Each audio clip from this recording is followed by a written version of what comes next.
Condamné par la vie, emprisonné par le temps avec la mort comme geôlier, je me retrouve dans cette temporalité où je pense subir les décisions de ces trois entités, de ces trois concepts, de ces... je ne sais pas trop comment les appeler. Une chose est sûre, c'est qu'il faut composer avec ces trois-là. Faut-il en faire des alliés ou des ennemis? Je n'en sais rien. Mais c'est plus simple de vivre avec des alliés que des ennemis, non? Je pense qu'il faut effectivement éviter de se faire des ennemis. Encore faut-il pouvoir choisir ou au moins savoir faire la différence entre les alliés hypocrites et les ennemis sincères. Ou c'est plutôt l'inverse. Ce sont les alliés qui sont sincères et les ennemis hypocrites. Je ne sais pas, je ne sais pas trop. Quand j'y pense, je prononce beaucoup ce groupe de mots. Je ne sais pas. Du coup, je m'interroge sur ce que je sais. Pas grand-chose au final. Et est-ce un problème? Est-ce que ce n'est pas une bénédiction de ne pas savoir? En tout cas, je ne pense pas que ce soit une malédiction de savoir, de connaître. Mais une chose est sûre, il faut avoir les épaules pour supporter le poids de la connaissance, car oui, oui, oui, elle a un sacré poids, cette foutue connaissance pour laquelle les gens se bousculent à la frontière entre l'ignorance et le savoir. Mais ce que ces gens oublient, c'est qu'il n'y a pas de retour en arrière. Une fois que je sais, c'est fini. Je ne peux plus oublier, en tout cas pas totalement. Mon système de réflexion change et mon cerveau s'allume tel un sapin de Noël en décembre, mais dans les faits, on n'est pas en décembre. On est dans un autre mois, mais mon cerveau s'en fout de ça. Et c'est hallucinant comme cet organe qui est dans ma tête n'en fait qu'à sa tête. Du coup, je m'interroge. Est-ce que je contrôle ce que je pense? Ce à quoi je suis en train de penser actuellement, est-ce vraiment moi qui ai décidé de penser à ça? Toute l'heure que je viens de passer à penser à la nourriture, sachant que je suis repu, me semble être une perte de temps. Et pourtant, c'est bien moi qui ai pensé à me goinfrer, sachant que je suis clairement rassasié. La faute à qui? À mon cerveau? N'est-ce pas là un raccourci teinté de lâcheté, car mon cerveau fait partie de mon corps? Je maîtrise mon corps, donc je maîtrise mon cerveau, n'est-ce pas? Est-ce aussi simple que ça? Je n'en sais rien. Je sais juste que c'est compliqué de faire simple et facile de faire compliqué. Complexe, non? Illogique plutôt. Car ça devrait être l'inverse. Pourquoi est-ce aussi compliqué de faire simple? Probablement parce que je complexifie trop les choses dans ma tête. Et ces choses, au-delà de ce qu'elles sont intrinsèquement, deviennent dans mon esprit ce que j'estime qu'elles sont. Donc, au lieu de voir un chat, je visualise un tigre. Au lieu de voir une alternative, je me focalise sur les difficultés. Ah, c'est compliqué tout ça. Non, c'est simple en réalité.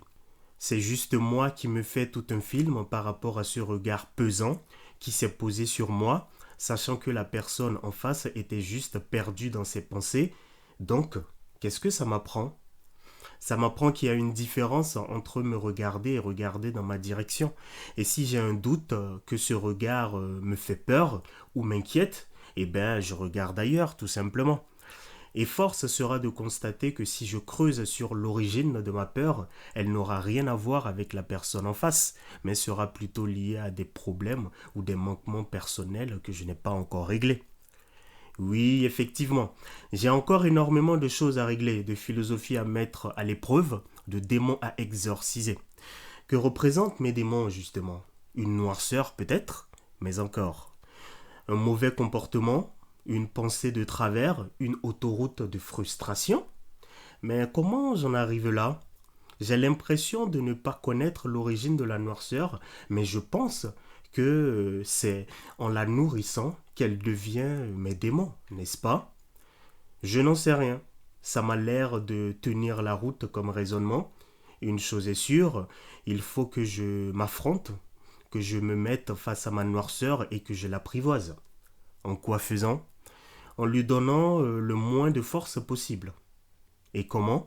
En mettant en place une philosophie qui m'est propre et qui consiste en toutes circonstances à toujours aller vers la lumière. Et si la lumière s'éteint, eh bien, je la rallume avec la force de ma conviction philosophique. Mais la philosophie consiste à aller vers la lumière, et cette dernière s'est éteinte. Donc, tu avances vers quoi? Vers la lumière. Mais quelle lumière? Celle qui va s'allumer d'un instant à l'autre. Ah ouais, surprenant. Comme par hasard, la lumière s'allume effectivement. Comment as-tu su qu'elle s'allumerait? Parce qu'avant la tangibilité, il y a l'intangibilité. Il faut avoir préalablement pensé à un objet et à sa conception avant qu'il n'existe en vrai. Donc j'ai fait pareil pour la lumière. Tout est dans la représentation de ce que je recherche. Une fois qu'elle est bien pensée, bien modélisée et finalisée dans mon esprit, ce n'est pas très compliqué de lui donner vie. C'est simple en réalité. Vu que j'ai une représentation précise de ce qu'est la lumière, je sais la créer même dans la noirceur la plus totale. Donc il faut éviter de donner de la force à la noirceur. Oui, à tous les coups. Mais mon esprit vagabonde beaucoup et je ne sais pas trop là où il va atterrir. Certes, je ne sais pas là où il va, mais je ne suis pas obligé de le suivre dans tous ses voyages. Mais je ne connais pas la destination. Je suis le seul passager à bord et je suis obligé d'être là vu que c'est mon intangibilité dont on parle.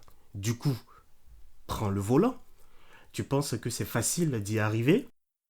Je ne sais pas, mais entre rester inactif au risque d'aller vers une destination désagréable et prendre en main son itinéraire afin d'en maîtriser la destination, le choix est vite fait, non? Oui, en théorie, mais la pratique est un peu plus complexe. Des fois, le voyage a commencé avant même que tu ne te rendes compte que tu te déplaces. Véridique? Non?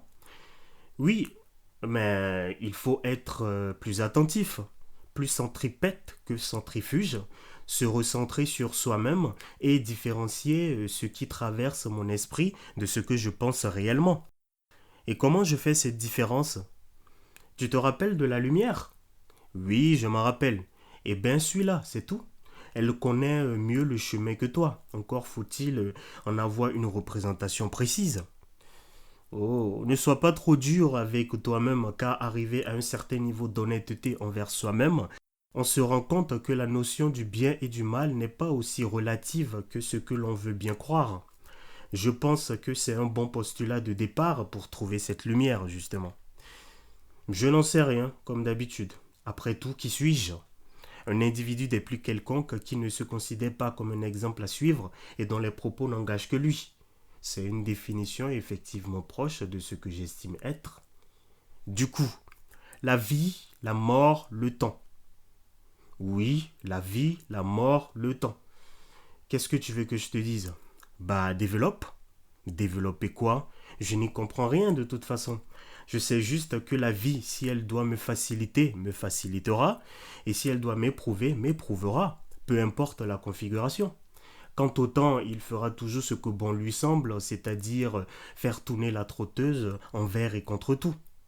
Enfin, en ce qui concerne la mort, quand l'heure sera venue, elle viendra faire son job et extinction des feux. Il n'y a rien d'autre à comprendre. Approfondis peut-être la réflexion pour y comprendre un sens caché. Le seul sens caché que tu trouveras est celui que tu vas créer, car à force de chercher la petite bête, j'ai plus de chances de la créer que de la trouver. Mais je ramène tout à la vie, et ce n'est pas mauvais de faire ça, vu qu'elle est précieuse. Une inspiration, une expiration, c'est un cadeau.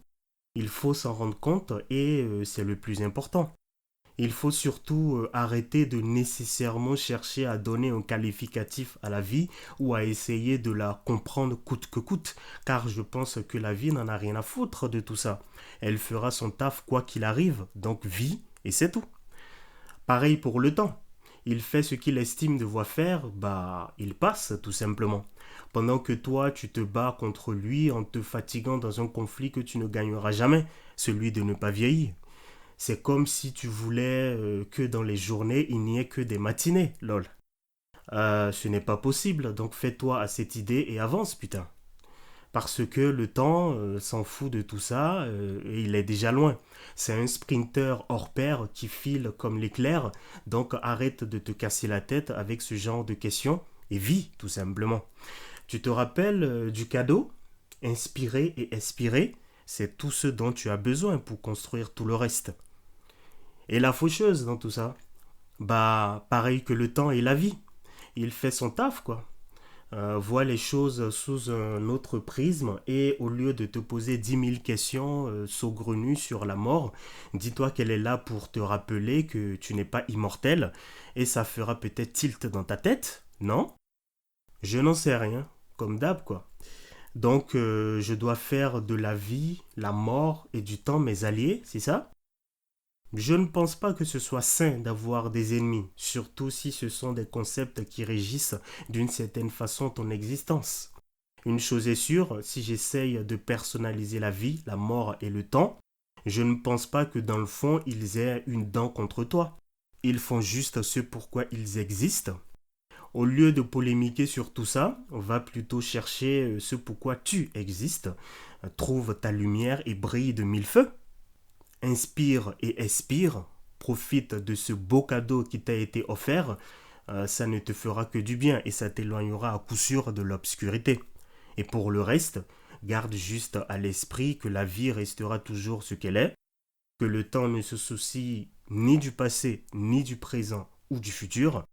Il n'a qu'un seul objectif, faire tourner cette putain de trotteuse. Et quant à la mort, bah, elle m'attend au prochain funeste concours de circonstances. À bon entendeur, salut. Salut qui? Salut moi, du coup.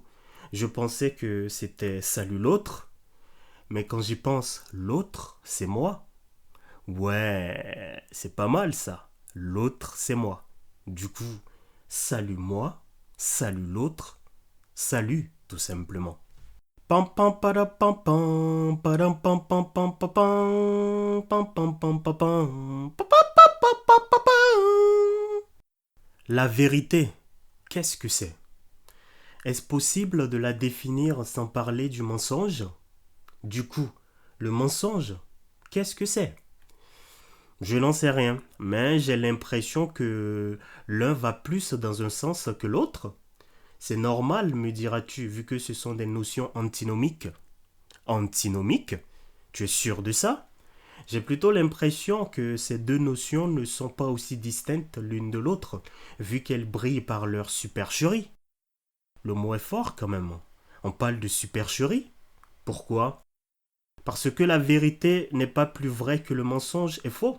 Ce sont juste des visions, des points de vue sur quelque chose de beaucoup plus important. En d'autres termes, le vrai menteur, ce n'est pas celui qui ouvre sa bouche et qui ment, mais c'est celui qui pense que son mensonge est vrai. Étrange façon de voir les choses. Mais est-ce faux pour autant? Je n'en sais rien. J'ai un peu de mal ces derniers temps à démêler le vrai du faux, d'où cette conversation complètement lunaire. C'est toujours une question de rencontre entre des concepts pseudo-contradictoires. Quand le mensonge rencontre la vérité, est-ce que l'un annule l'effet de l'autre? Je ne crois pas. Un mensonge faisant suite à une vérité dénature cette dernière, mais l'inverse, je n'en sais rien. L'inverse impliquerait une vérité qui fait suite à un mensonge. Et qu'est-ce que ça donne ça? Qu'est-ce qu'on retient in fine? Le mensonge ou la vérité? Du coup, les deux concepts s'annulent mutuellement? Non, je ne pense pas. Donc, ils ne sont pas antinomiques dans ce cas, ils sont autre chose. Ils sont peut-être complémentaires. Pas nécessairement. La question à se poser est de savoir ce que devient l'un sans l'autre, que devient la vérité sans le mensonge et inversement. Si on veut démêler le vrai du faux, c'est parce qu'il y a du vrai et du faux, sinon il n'y a rien à démêler. Donc, le mensonge est indispensable à la survie de la vérité? Indispensable, je ne pense pas. Je dirais plutôt qu'il est important dans la compréhension de l'idéologie véridique. C'est valable dans tous les concepts pseudo-contradictoires. C'est avec l'un qu'on comprend le sens de l'autre. S'il n'y a que du grand, on ne sait plus ce que ça veut dire, vu que le constat a toujours été la grandeur. Par contre, quand il y a du grand et du petit, on arrive à mieux comprendre, à mieux assimiler la différence entre les deux. Idem pour la victoire et la défaite, la force et la faiblesse, etc. Mais le mensonge, par définition, est faux et erroné. Donc, même s'il permet de mieux comprendre la vérité, il va dans le mauvais sens de circulation. Mais qui est-ce qui impose le sens de circulation? Est-ce qu'un menteur convaincu de dire la vérité est toujours un menteur ou peut être considéré comme un menteur qui dit vrai? Je n'en sais rien. On pourrait se poser la question également dans l'autre sens. Est-ce qu'une vérité transmise sous forme de mensonge reste toujours vraie dans l'esprit de la personne qui l'a dit? On parlait de sens de circulation tout à l'heure. Du coup, on circule dans quel sens? On va vers le mensonge ou la vérité? On est régi par quoi exactement? Ce qu'on estime véridique ou ce qu'on a faussement rendu mensonger? In fine, vérité et mensonge se côtoient étroitement, comme les deux faces d'une même pièce, et privilégier l'un équivaut forcément à être au courant de l'existence de l'autre. Mais d'où est-ce que ces concepts proviennent? Quelle est leur origine? Comment en arrive-t-on à devoir parler ou penser au mensonge et à la vérité? Et plus important, comment choisit-on un concept au détriment de l'autre? Au risque de paraître répétitif, je n'en sais rien, comme d'hab. Un système de principes et de valeurs propres à chacun peut potentiellement aider dans ce choix. Probablement. C'est une réponse propre à chacun, mais l'origine du mensonge et de la vérité vient, je pense, d'un enchaînement de faits. Autrement dit, il n'y a pas de mensonge ou de vérité s'il n'y a pas de situation initiale. Et qui dit situation, dit réalité. Réalité? Oui, réalité. Et c'est peut-être le mot sur lequel il faut s'attarder. Parce que qu'est-ce que le mensonge ou la vérité si ce n'est des points de vue sur la réalité? As-tu remarqué que seul le mensonge et la vérité ont besoin d'être défendus? La réalité n'a nullement besoin d'avocat, tout simplement parce qu'elle existe, elle est factuelle, elle n'a pas besoin d'être défendue, on la constate et c'est tout. Le mensonge et la vérité sont en fait des subterfuges à cette réalité qui est parfois un peu trop palpable, un peu trop flagrante et peut-être trop dure à digérer. Mais un subterfuge, c'est péjoratif, non? C'est au cas par cas, mais une chose est sûre, le champ lexical n'est pas bon. À partir du moment où on commence à parler de mensonge et de vérité, c'est qu'on s'écarte de la réalité qui finit par nous rattraper à tous les coups. Mais le mensonge et la vérité peuvent se rapprocher de la réalité, n'est-ce pas? Bien sûr que oui. Mais ça complexifie pour rien une situation simple dans le sens où l'un se rapprochera de la réalité quand l'autre s'en éloignera et, in fine, il faudra gérer le sens de circulation des deux.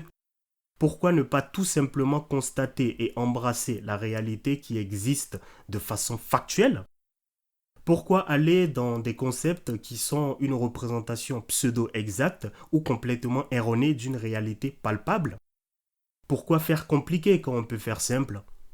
Oui, la vérité et le mensonge permettent de mieux dormir la nuit, mais la réalité qui est intemporelle attend patiemment son tour avec la complicité du concours de circonstances pour transformer le rêve en cauchemar. Fuir la réalité n'est pas une solution pérenne, car la réalité finit toujours par nous rattraper d'une manière ou d'une autre. Donc, la question à se poser n'est pas de savoir si c'est vrai ou si c'est faux, mais plutôt, est-ce que c'est réel? L'avantage avec la réalité, c'est qu'elle n'est pas subjective, elle est impartiale. Elle existe, elle est juste réelle. Donc ça facilite beaucoup les choses et ça les rend hyper simples. Une fois en phase avec sa réalité, on est, je pense, en phase avec sa temporalité et tout devient fluide. On n'est plus dans le mensonge ou la vérité, on est dans la réalité. Et franchement, je préfère de loin faire face à une réalité peu reluisante que de me bercer de chimères avec des pseudo-mensonges ou vérités qui finiront tôt ou tard par me faire cauchemarder de désillusions. Pam pam para pam pam padam pam pam pam pam pam pam pam pam pam pam pa, pa, pa, pa, pa, pa, pa. Pourquoi veux-tu me prendre en photo?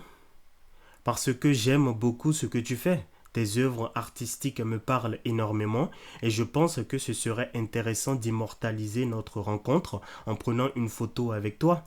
Je voudrais également que tu me signes un autographe. Ok, je vois. Tu dis que mes œuvres artistiques te parlent, c'est ça? Oui, c'est bien ça. Donc tu sais que je n'aime ni les photos ni les autographes vu que je l'ai dit à maintes reprises dans mes œuvres. Oui, je sais que tu n'aimes pas ça, mais ne peux-tu pas faire une exception pour moi? Non, car comme je viens de le dire, je n'aime pas ça. Et si je dois faire une exception pour toi, je devrais le faire pour tout le monde. Et je dois t'avouer que prendre des photos et signer des autographes à tout le monde, c'est clairement quelque chose que je ne ferai pas. Mais pourquoi n'aimes-tu pas les photos et les autographes? Tu es sûr que mes œuvres artistiques te parlent? Oui, ça me parle énormément. Je dirais même que ça résonne en moi. Dans ce cas, comment ne connais-tu pas la raison de mon aversion pour les photos et les autographes? Je n'en sais rien, j'ai dû zapper cette étape de l'œuvre. Ok, je t'explique. Je suis le plus quelconque des individus les plus quelconques. Et je ne sais pas me prendre en photo et signer des autographes, au-delà du fait que je n'aime pas ça. Ça me donne l'étrange impression de ne plus être quelqu'un de quelconque, de ne plus être quelqu'un d'ordinaire, mais quelqu'un d'important, ce que je ne suis clairement pas. D'où mon refus d'accéder à ta demande. Mais tu n'es aucunement quelqu'un de quelconque. Tes œuvres sont profondes, elles parlent à énormément de personnes, et c'est pourquoi on veut un souvenir avec toi. Déjà parle pour toi. C'est toi qui visiblement veux un souvenir, et ensuite j'entends ce que tu dis, mais j'ai l'impression que tu n'écoutes pas ce que je dis. Je vais le reformuler autrement. Supposons qu'il y ait quelque chose dont tu aies horreur, qui va à l'encontre de ce que tu estimes être, et qu'on te demande de le faire. Le feras-tu? Non, absolument pas, vu que je n'aime intrinsèquement pas ça. Dans ce cas, pourquoi me fais-tu quelque chose que tu ne voudrais pas qu'on te fasse? Parce que tu es différent, tu es une star, un artiste, c'est ton quotidien de prendre des photos et signer des autographes. En plus, tu l'as bien cherché. Déjà, je ne suis pas une star et au risque de me répéter, je suis quelqu'un de très ordinaire. Et pour approfondir cette réflexion, à l'échelle de ton univers, je suis probablement le grain de sable le plus infime sur cette plage que représente ton monde. Et pour information, je n'ai rien cherché du tout. J'ai juste publié des œuvres et tu as visiblement décidé que c'était important pour toi d'immortaliser notre rencontre, donc c'est toi qui cherches quelque chose, pas moi. Pour finir, j'estime qu'on est tous des artistes, des génies, chacun dans un domaine qui lui est propre, et en y consacrant le temps nécessaire et en faisant les efforts adéquats, tu arriveras à faire de grandes choses, des choses qui te rendront fier et qui susciteront probablement de l'admiration chez une personne ou deux. Le tout est d'utiliser son génie pour rayonner la bienveillance, de la bienveillance sincère, absolue et infinie. Ok, je vois. Mais ne peux-tu pas juste faire la photo et signer l'autographe? Qu'est-ce que tu veux en échange? Purée, j'ai l'impression que je m'adresse à un mur. Bah, je ne veux rien en retour. On est dans une configuration où je ne fais pas les choses pour avoir quelque chose en retour. Et de toute façon, je ne compte rien te donner, donc le débat est clos. Toi et moi, on est des êtres humains et on est sur le même pied d'égalité. Mais j'ai l'impression que tu me mets sur un piédestal et j'ai horreur de ça. Bon, vu que tu parles beaucoup de sexe dans tes œuvres, je te présente ma sœur et tu me fais un neveu. Ou plutôt, je te présente ma mère et tu me fais un petit frère. Je ne peux pas faire mieux. Là, je suis au summum de mon fanatisme. Mais c'est horrible et flippant ce que tu dis. Qu'est-ce que ta sœur et ta mère ont à voir avec tout ça? En plus, ce sont des êtres humains et non des outils te permettant d'atteindre tes objectifs insignifiants, donc respecte-les s'il te plaît et accorde-leur le droit qui leur est dû. Être considérées et traitées comme ce qu'elles sont, c'est-à-dire des êtres humains. Ensuite, tu as utilisé un mot dont je n'aime pas la connotation, le mot fan. J'ai l'impression que le mot fan vient avec une irrationalité et une considération démesurée, entraînant des comportements absurdes, voire une certaine idolâtrie qui me met profondément mal à l'aise. J'ai l'impression que c'est ton cas vu que tu es prêt à me présenter des membres de ta famille pour des raisons complètement saugrenues. Donc arrête ça, tu veux bien? Mais je ne te demande pas la mer à boire, juste une photo et un autographe. Arrête de faire la star inaccessible. Déjà, tu baisses d'un temps. Ce n'est pas parce que tu es très familier de mes œuvres qu'on est proche, toi et moi. Je ne te connais pas. Je ne suis pas le responsable ou l'auteur de toute l'histoire farfelue que tu as imaginée et dont tu m'as rendu principal acteur sans mon consentement. C'est ton choix et donc ta responsabilité. Tu as pris connaissance de mes œuvres et tu les as appréciées, donc je t'en remercie et c'est tout ce que tu auras de moi. On se retrouvera peut-être lors de prestations que je donnerai si ça te dit. Je comprends ce que tu dis et je m'excuse de mon comportement. Comme je le disais tout à l'heure, je voulais juste immortaliser ce moment. Oui, j'ai bien saisi que tu voulais immortaliser le moment, mais la façon de le faire ne me convient pas et je voudrais que tu respectes mon choix. Et de toi à moi, un selfie que tu ferais de toi ou ta propre signature que tu poserais sur un bout de papier aura, je pense, plus d'impact et de signification qu'une photo ou un autographe de moi, car tu es la personne la plus importante dans ton monde et ça tombe bien, je ne veux aucunement l'être. La personne que tu viens de dépasser sans lui accorder ne serait-ce qu'un regard absent est bien plus importante dans ton univers que je ne le serai jamais. Attends, je te donne un exemple. Regarde le boulanger, l'ouvrier dans le bâtiment, l'éboueur ou une personne lambda dans la rue. Quand tu les croises, est-ce que tu les prends en photo? Est-ce que tu leur demandes un autographe? Non, pas du tout. C'est mal poli de faire ça. C'est assimilable, je pense, à une violation de la propriété privée. Alors, pourquoi est-ce que tu me demandes à moi des photos et des autographes, sachant que les personnes que je viens de citer sont bien plus importantes que moi? Comment ça, bien plus importantes que toi? Le boulanger ou la boulangère fait ton pain, donc grâce à eux, tu te nourris. L'ouvrier ou l'ouvrière dans le bâtiment construisent ta maison, donc grâce à eux, tu as un logement. Tu as un toit au-dessus de ta tête. L'éboueur ou l'éboueuse, enfin je ne sais pas si ça se dit, mais on se comprend, on va dire ce corps de métier, se charge de sortir tes poubelles. Donc grâce à eux, tu ne vis pas dans la crasse, tu vis dans un environnement propre et sain. Est-ce que tu vois là où je veux en venir? Oui, j'ai l'impression de comprendre ton propos. On accorde généralement trop d'importance à des personnes qui potentiellement ne veulent pas de notre attention ou ne l'ont jamais demandé. Donc, de facto, on en accorde moins aux personnes qui méritent réellement notre attention. D'autant plus que, comme tu disais, on ne se connaît pas. J'ai l'impression de te connaître à travers tes œuvres, mais il faut que je les prenne telles qu'elles sont, sans forcément me faire tout un film autour de son auteur. Et je me mets à ta place. Vu la façon dont je t'ai abordé, c'est une très mauvaise approche pour apprendre à connaître quelqu'un. Enfin, j'ai bien aimé l'analogie que tu as faite entre les métiers du quotidien et l'importance que l'on donne aux gens.